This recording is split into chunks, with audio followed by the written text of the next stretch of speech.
Hey, good evening, everyone. Welcome to our Master on Franchise Owner Action Plan series for this evening. I am Cullen Haskins, and I am Director of the GMTSS, and I am joined by Vice President, Mr. Andrew Weissman. Thank you, Cullen. We are excited to come to you guys tonight and have a little bit of fun. Please do us a favor. In the chat, if you wouldn't mind, let us know where you're joining us from. It's always super exciting to see where everybody's joining us from. You know, Andrew, we're coming off of an amazing leadership school. I mean, it was absolutely tremendous, right? Yeah, no, I think it was, there were several magic moments throughout, but overall, I think it was an absolute magic moment, a very special event, you know, it was very heavy emotionally, but I think everybody that was there, their energy and commitment and belief really made it very, very special. So yeah, we're coming off that, and we're growing. Ultimately, we're growing going into it, and now we're a bit of a stimulant, a catalyst to continue as we move forward the next 6 months into Icon.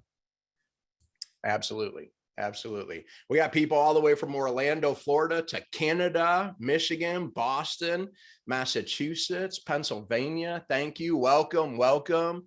Congratulations for staying focused and staying the course. As you guys know, that's what this 53 challenge is all about, honoring our brother, Dennis Franks. And so we're going to get right into it tonight. You guys, we have a lot of information to share in a very short period of time.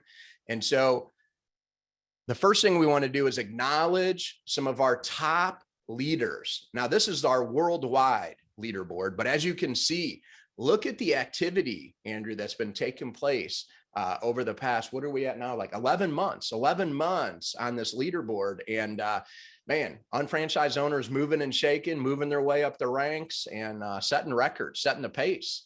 Yeah, no, it's great because, you know, many unfranchised owners have stayed focused and stayed the course. I mean, it's almost a year, you know, like you said, it's been 11 months. We're getting toward the end of this challenge. And we're going to hear from somebody who's definitely been consistent and as a result, grown her business by performing these result producing activities and, you know, through this last year. So yeah, it's true. And there's been many others, but it's been inspiring to see, you know, people kind of on the top of the leaderboard and then climbing the ranks as well, you know? Absolutely. Absolutely. Well, and if you guys haven't picked up on the cue at this point as to who we're going to feature tonight, you might want to look at the red boxes that are on the screen, because not only has this person rose the ranks as far as exposing the management performance compensation plan, not only that, but also has turned it into a number of qualified sponsored unfranchised owners, 35 unfranchised owners, and not just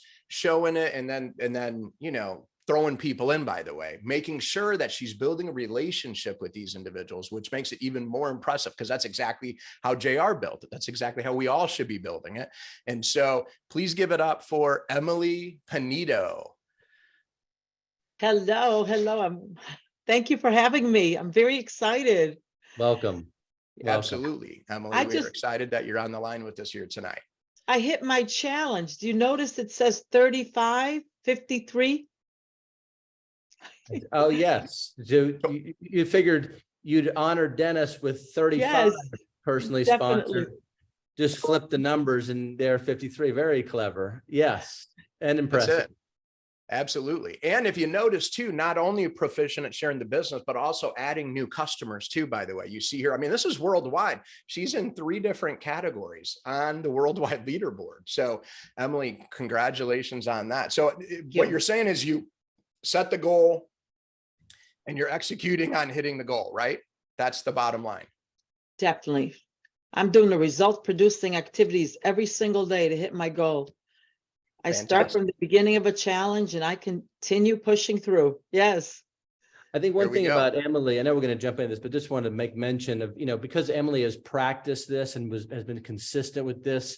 We talk about, you know, your habits can make you or break you, you know, and they can be the best of your servants or the worst of your enemies. And I think Emily has practiced this and this has become habitual, and it's almost like a second nature. You can't help but to attract people and thus develop the rapport and relationships, and then ultimately approach them about, and then setting the appointment, then showing the plan. These are all things that Emily does just naturally because she's been consistent and practiced this. And there's nothing that she continues to do that anybody else that's tuned in can do themselves, you know. So I think it's important to recognize. Yeah, I think that's absolutely important, Rex. Also, when we talk about adding beans to the bean jar, and the beans are obviously possibilities at any given time. Emily, how many relationships are you cultivating at any, like right now? If I ask you, how many people do you have at this point in a relationship building pattern, regardless of how you met them, like, or how long out it's been? Because I know with you, somebody, it's not like you show somebody the plane, you bring them on that day. Like, that's obviously what we don't want to do. But what you're focused on is you have so many that you've been cultivating over a few weeks, even some of them you've been cultivating for 90 days or more. But then other people are moving a little faster. But like right now in your follow-up, how many do you have, like right now, do you think off the top of your head that are possibilities that you're cultivating? I'm working right now on 20 of them that are in different stages. And that to me is really important. I learned from the beginning to work off your top 10, and then by JR early saying doubling it. So I'm doubling it. But, you know, the biggest thing for me was JR had me at my why. So that focus for me is finding out their why before I move forward. And freedom, that was the biggest thing. So the building of the relationship, being yourself, is so important. You know, that part of it, people trust very much. So that's what I do over and over. That's beautiful. Excellent point. Well, and of course, at leadership school was the first thing we had everybody do was define their why and make sure they could crystallize and drill down on it. So interesting enough, you, like Andrew and I, you're always interested in knowing more about the person so we can identify what is their purpose at this point in their life. What do they feel like they have going on, and maybe what might be some hot buttons. And so as you're building that relationship, that begs the first question here, and that is in the approach. Okay, so let's say that you met the person out, and then you're meeting them for a cup of coffee, let's say. And at the cup of coffee, you're just getting to know each other in the beginning, right? Now, when you're making the approach to them, okay, because a lot of people get stuck on the approach. It's just like, what should I say? What's the magic bullet? And as you can see, there's many different approaches on the screen here. If I could show you a way to, and then you fill in the blank, whatever it is, maybe with their hot button. If I could show you how to spend more time with your kids, Cullen, because you guys all know I had a litter of 5 kids when I started. But then some people's like, if I could show you how to get away from the kids, because some days we want to get away from the kids. But either way, if I could show you how to do that, you know, have you ever thought of working for it, being your own boss? You know, if I could show you how to make money leveraging this internet thing, you know, something like that. What's your favorite approach when you do transition it to the business and you're approaching somebody to set that appointment? And it is more around the business at that point. What's your favorite approach, Emily? The one tip I want to give you guys is the fact I stopped worrying about what is going to happen. I'm not worried about what is going to come out of my appointment. I meet them for coffee and I am listening more than talking. And they hit on certain buttons. They'll ask me questions. But what I learned from the beginning is the fact that when there's something that they say, I actually say, you know, let me show you something that I looked at that changed my life, or I have an online business, or I'll even say I teach people how to make money online. It all depends on what is said to me. But the most important thing was the fact that when they say why, I tell them it's a visual and they need to set up an appointment with me. Otherwise, I won't say anything, because I've lost a lot of people by saying too much and explaining too much. So that part of it, and I learned that from the beginning, and then I follow up with them and I'll meet up with them again. And after that, if we have time to spend, we're talking about family, we're talking about vacations, we are building something, and they feel comfortable, a lot more comfortable than me trying to explain everything to them right at the point, because I want to make sure that I show them what they want to see and get to their why, back to that why. Huge. Cullen, if I could interject something, I think the reason why she's able to do this you know, obviously she's practiced it. She's made some mistakes along the way, which you've learned from, obviously. You made some adjustments, and that as a result, you're really effective, very efficient, you know, and you get to know people. But you said something, Cullen, in the beginning. Her bean jar is full. She's cultivating, she said, 20 people right now. So as a result, she's not just focused on one or two and dependent on them. And it's important to have multiple people, the bean jar full. And as you're shaking the bean jar, that's just where you're cultivating the relationships. You're getting to know them, just like you do, Emily, you know. And ultimately, the people who gravitate toward the information are the ones who are more sincere and more serious, or ultimately the nuts that are rising to the top. And these are the ones that we want to schedule an appointment with and ultimately show the plan to have them evaluate the business. But she couldn't do that and have the type of attitude, you know, and positioning coming from strength, you know, if she didn't have, you know, more than one or two people in the bean jar. Does that make sense to everybody? Hopefully it does out there. But I think it's a very, very important, critical point, you know, to put yourself in that position so you're not dependent on other people's timing, you see, and you can be very selective. And because of that, that energy that gets, you know, conveyed, you know, is attractive to those people who are ready to make it happen for themselves now.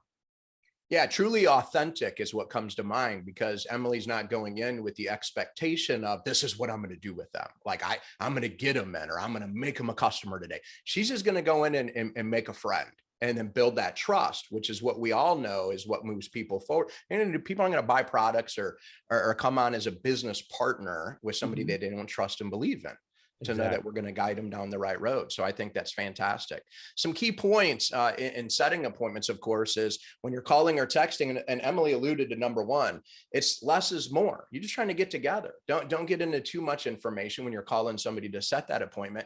And if you're going at it with a business partner, if Emily's going at it with Andrew and Emily going together, you want to edify. You want to edify why we're coming together, or who I want you to meet. If you're going to meet with them, edify the person you're going to meet. Like, hey, I really enjoyed meeting you at the store, wherever you met them. So it's kind of like a dual edification, depending upon what you're doing and who's coming with you. You don't want to show up with like two people and they think you're coming by yourself. That could feel a little bit weird, but definitely edify whatever it is you're going to do at that appointment. But you're going to get together for some coffee. We're going to get together. You know, if it's a good friend of yours and you would normally buy, you know, get a beer after something, it's like, let me buy you a beer. You know, do what would be normal in that situation, I think is another key element here. And you also, I think I recognize the people. Some people would be great and better in a one-on-one, two-on-one than they would be in a group setting. And other people would just be great in a group setting, like a home business presentation. But if I had been approached on the home business presentation out of the gate, Andrew, I would have been like, you know, if it's so great, Andrew, why don't you just come show me? You know, I mean, that's me. It's not everybody, but you got to know who you're approaching and what environment's going to suit them best as well. And of course, ask for them to help you out. That's really the magic moment there, because we're asking for their help.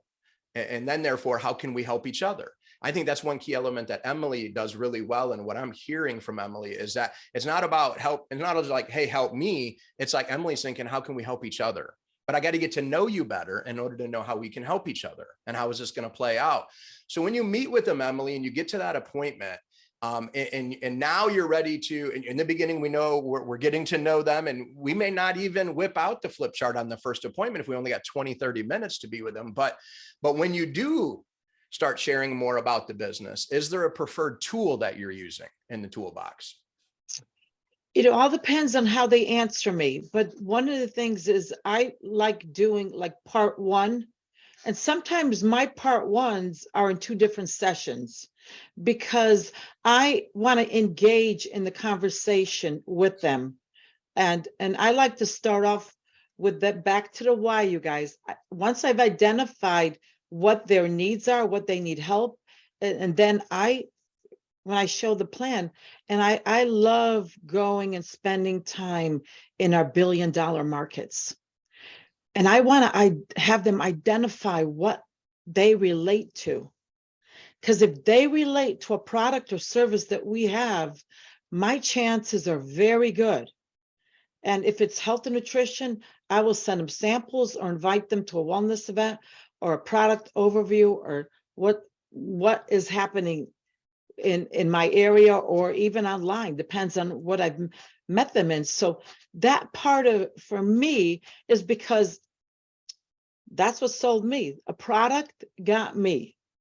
And the mocha tonic, you guys, when people need energy, you definitely put them on a mocha tonic and there won't be any issue. And they want to find out more. And then I do the follow-up. And if they don't identify anything, you guys, after you've done all your billion-dollar markets, I really like to make them a preferred customer, send them a sample and see how they feel on it. But if they identify TLS, I got to lose some weight, I'll invite them to the wellness event. And if they're saying, well, how do I, they start talking about family members or friends that may be interested in this. So I will lead them to where they want to go.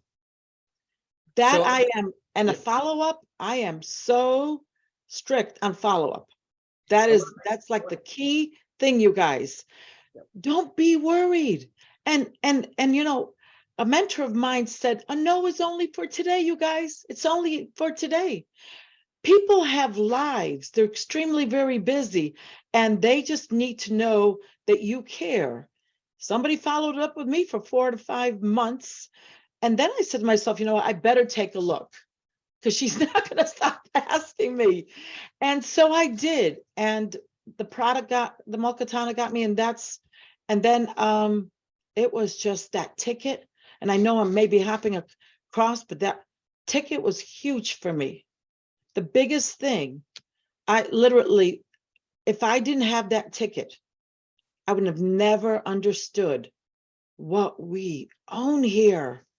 And So that's, Emily, if you don't mind, I'm going to interject for a second here. I just want to make mention, she said part one, and we might have some new unfranchised owners on, or might have some unfranchisers that don't realize what part one means. okay. I just wanted to clarify that. What she's referring to is the unfranchised business presentation, the PowerPoint, from the beginning up until the 5 steps begin. That's part one. Part two is the 5 steps until the end.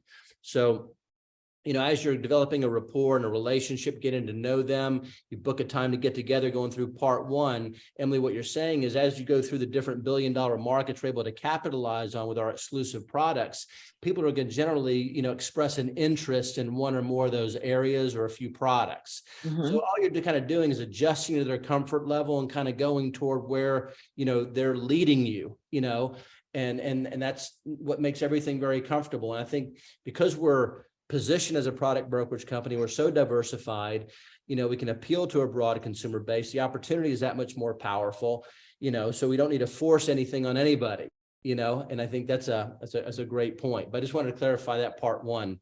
That's There's fantastic. another, Hey, there's another thing, one sec. Go Emily, ahead. let me Yep. say one thing here, only because I want to get the people participating, and I'm going to go back to you. So I put in the chat, a number of you are answering. John Ellis, thank you. Carl, Thomas, so what tool are you guys using? How are you guys showing the plan effectively? What is the best way you guys are having success showing it? Would love to see that in the chat. Thank you guys. Emily, go ahead. So show your professional sites that you have, what their interest level, show them what they'll own. And that is so huge, because the edification of what we have in this company, and I always talk about the history and where this company came from. And just the edification is really incredible. I will match people to people in my organization. If I have a massage therapist on, I'll invite my massage therapist on to pop in and tell them why she's doing it, or it all depends on what they're doing. That is very powerful. People love to hear from other people. You've made that relationship. Start involving your team members if you have a team. And if you don't, just go out there and be natural, smile at people, and people want to know. They're friendly. I mean, I could go on and tell you crazy things that go on for me, but I go with the flow, you guys. I just go with what it is, and don't be a script and don't be a book. You're there to get them to where you got, believe in the fact and how you actually looked at it. And if there's guests listening to this, just keep looking till you understand even more what this company has to offer. And that's important to know, that this company is here for you. Okay. Fantastic. Love that. So we showed the plan, and then Emily was already alluding to this, but the fortune is in the follow-up. And so as you're ending out your presentation, you get through the part one, you're booking them into the part two. You get the part two, because tonight is also really about getting to the MPCP. We want to make sure that people are recognizing the advantages to what JR created, our founder. I mean, there's many advantages and many eye-opening things that happen when we get into the MPCP. But as we get through that, that is the best time to move the ticket, like you're saying, Emily. But I mean, if it's a part one, you still sell them a ticket. Like whatever's coming up next, you're just going to make it happen, right? Urgency.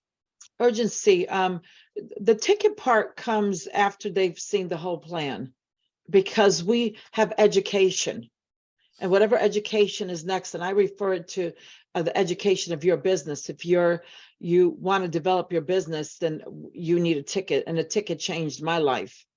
And you won't understand. And people are used to the fact of, especially professional people, are used to buying tickets and love trainings. And if you refer to it as a training to develop your business, is really important. It is really important to me. If I'm in part two, they do lead me to people. To identify that part is very critical, because it's like you said, it's not a sign-up game. It is helping them move forward. And most of the time they do identify people by the time you even get there, because of their own. By the time they see part two, they're really asking me for it more. I meet them where they're at. And that's why I have people in different stages, you guys. If you push them through the system too fast, you might miss that diamond in the rough, because they may think it's something else than it is. And that part of it works really well for me. Yeah, those are some great points. So as you're getting through, so we show the plan, we got them through the part one, we got them through the part two. They're showing some interest. They're obviously ready to lead us to some people. We're selling them a ticket. We're moving them forward in the process.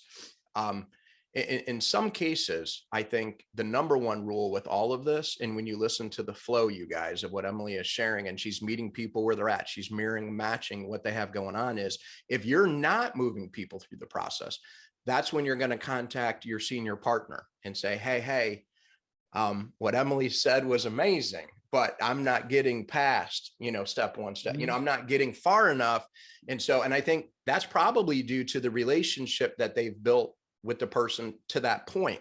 Maybe, because posture comes into this. We all have to acknowledge that, and we have to recognize that people are like, hey, you either have the posture of conviction and belief in what your why is, and how I know I can help people I'm going to get to my why, but I want to help other people get to their why. And a lot of times new people are trying to piece that together. We're trying to be their backbone, their spine in the business as they believe more in themselves. But I think that's the most crucial element, is if you're not getting the traction you hear Emily getting here, first of all, it takes some practice, but secondly, you got to leverage a teammate into that equation. You guys, I was so shy when I first did this. And that part, everything that Cullen said is so important. I utilized my team members to help me in the beginning, because I did not have a voice at that time. I was just like, I was not comfortable with the business part, but I was comfortable with the products. So I reached out for help, and people are waiting for you. And that's what I offer to my new UFOs. I am there for them.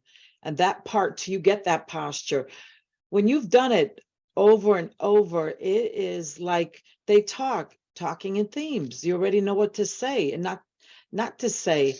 But that part of it is getting to people's why will get you to the next step.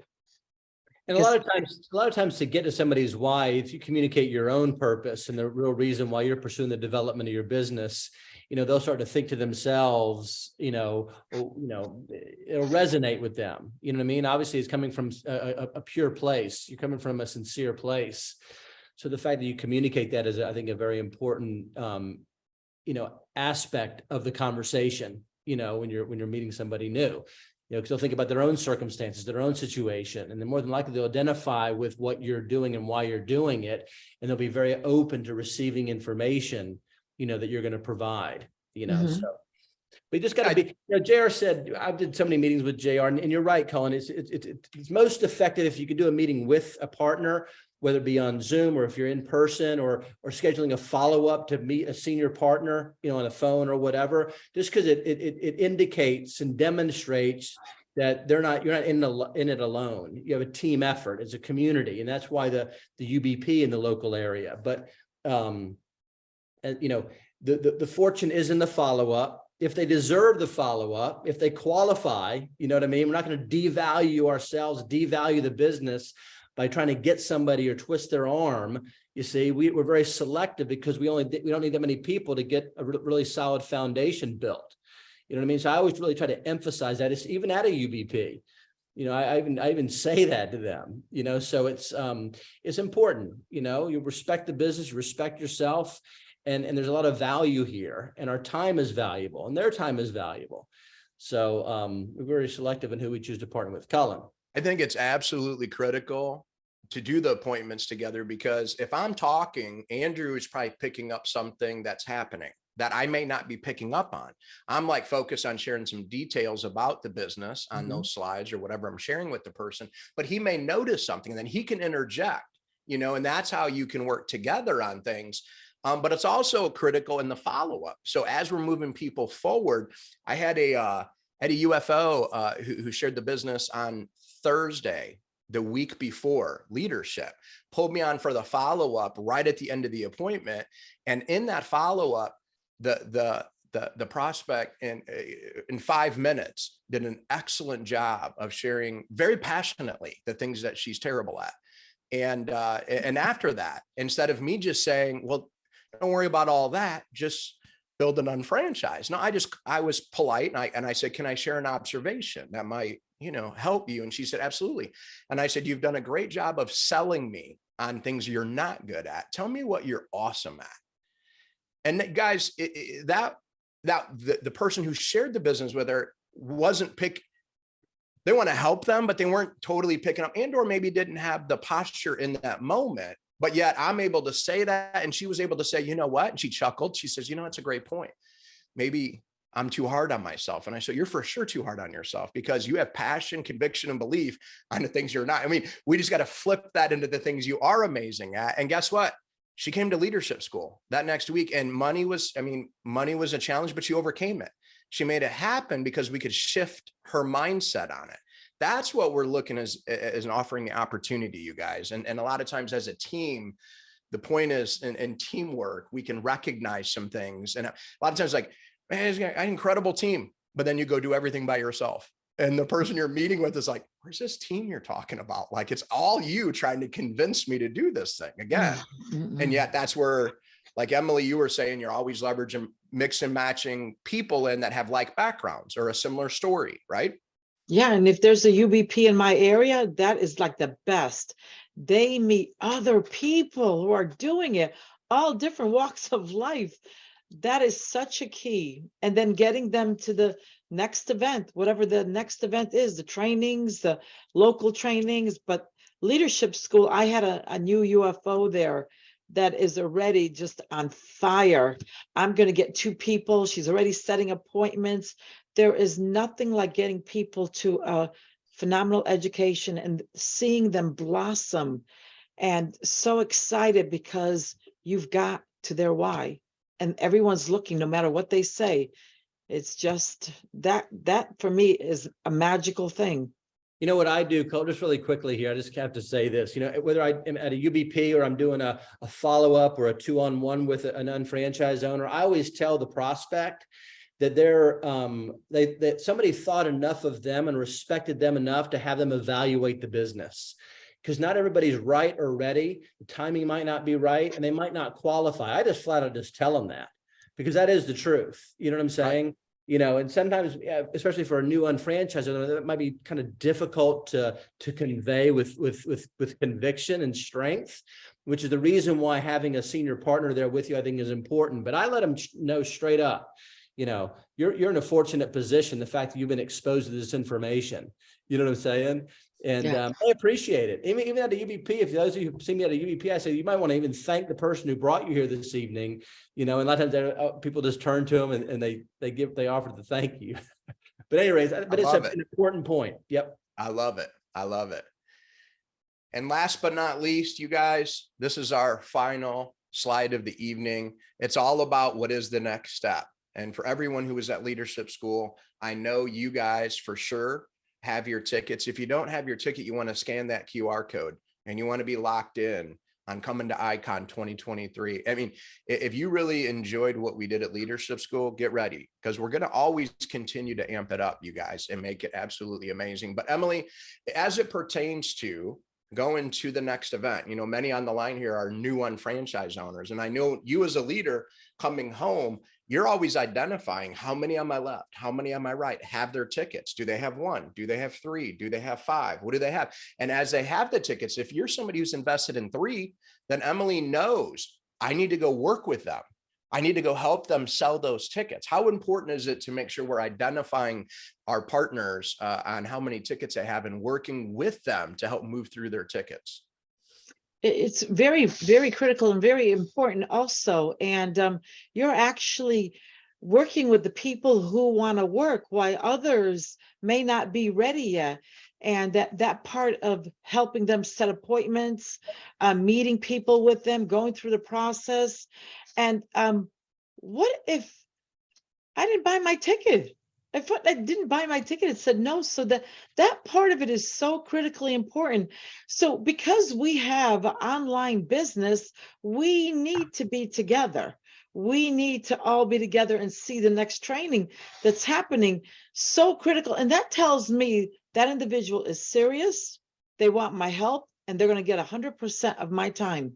They're not going to get me, Emily, from 8 to 9. They're going to get Emily 12, 24 hours, whatever it takes. And that part of it is because that's what was done for me. So very critical. And if you have not bought your ticket to the next event and you weren't even there, you've got to just listen to everything that happened and this wonderful, beautiful company and the goals that JR set. And all he said to me, you need to be a master UFO. And I did it till I got it done, you guys. It just takes practice. But that part of it is listening to these successful individuals who have paved the way for us. And we just follow a system that's already there. That's all I do. Every single challenge I go for, every single system, there is no decision whatsoever. I don't close anybody without them saying, I'm ready to go. No decision. And people are relaxed when you're not trying to convince them. So without a ticket, you're lost. You're definitely lost. Hitting the chairman's challenge over and over, you're going to buy 7 tickets. That means you're going to get 7 wonderful, beautiful human beings with you going there. That is a guaranteed, that part of it. And then, you know, them seeing the success of other people, especially when they relate to other people, it's so magical, and that's how it is. But you know what? And that brings up an amazing point, the Live Your Dash Challenge. Hopefully each and every one of you is going for the JR Challenge. It's all about the 90-day fast track and getting on the freeway of great things to happen. So you automatically get run over by great things because you're taking the action steps and you're having fun. Number one rule, right, Andrew? Yeah, JR's number one rule to have fun is what are you going to do with the Dash Challenge? And it's right, it's a 90-day time frame. You can track it right through unfranchised.com and through our account. So yeah, it's going to be a great 6 months. It really is, you know. And Emily, thank you for being a part of this and sharing your experiences and give us some insight into the things that have been successful for you. You know, thank you. And to continue on your growth pattern and continue to help other people who are ready, willing, and able to help themselves. You know, and using that no decision close. You can't use a no decision close if you don't use the trial run evaluation approach. You know what I'm saying? Yeah. But that no decision close, you know, is great because you're adjusting to their comfort level and they're leading the way, but you're not dependent on them because your bean jar is full and you're cultivating the relationships and the possibilities, and the nuts are continuously rising, to the top. So it's been a nice session. Yeah. Be coachable and get an accountability. There you It go. works. There you go. Definitely. Fantastic. Thank you so much for having me. I'm so honored. You're welcome. Emily, thanks for joining us. Andrew, Yes. always a pleasure. Everyone have a Thanks, great Lee. night Thank and you, stay guys. focused, stay the course, do something positive for your business. Take Thank care, you, everybody. everyone. Take care. Good night.